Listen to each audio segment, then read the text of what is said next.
What if that thought isn't yours? What if there really is an enemy? If there's a God, could there be an adversary who wants to drag you down to hell? Who wants you to be miserable?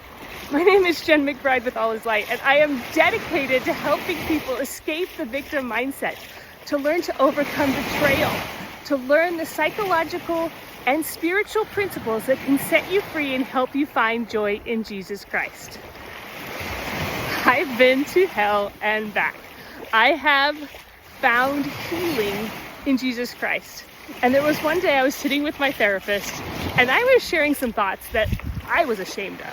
I couldn't believe I would have this thought. I had this thought and I ran from the room.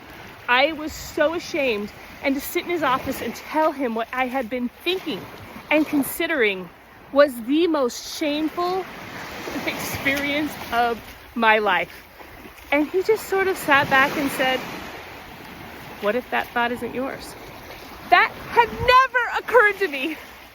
I believed in Jesus Christ. I believed in God, but I didn't believe in Satan. I didn't believe that he would tempt me, just as God tries to inspire me through my mind and heart, that Satan might tempt me in my thoughts and my heart. Like, I always thought Satan was just sort of like that devil of, hey, steal this, or hey, do this. I never considered that he wants to warp my identity, that he wants me to think I'm not good enough, that he wants me to consider doing or saying things about myself that are just cruel and unusual punishment. How did I never consider who Satan was and how he would tempt me in my life? Why don't we talk about this in church? Like, I grew up at a time we weren't even allowed to talk about Satan. Well, I met him, and he's a jerk, and he wants to drag us down. Today's message is, what if those thoughts aren't yours? What if those cruel thoughts are not from you? What if you're not the source of the ugly? What if there really is an enemy? If there is a God, don't you think there is an enemy?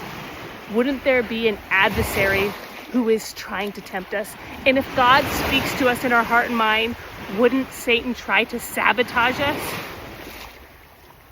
This one thought, this one true principle helped decrease my anxiety by half. And it sent me on a quest to learn more about the adversary and how he attacks me and how he attacks others. Please join me in the quest for joy in Jesus Christ and to learn how Satan might be tempting you to experience pain and sorrow. Thank you for joining me. Love you.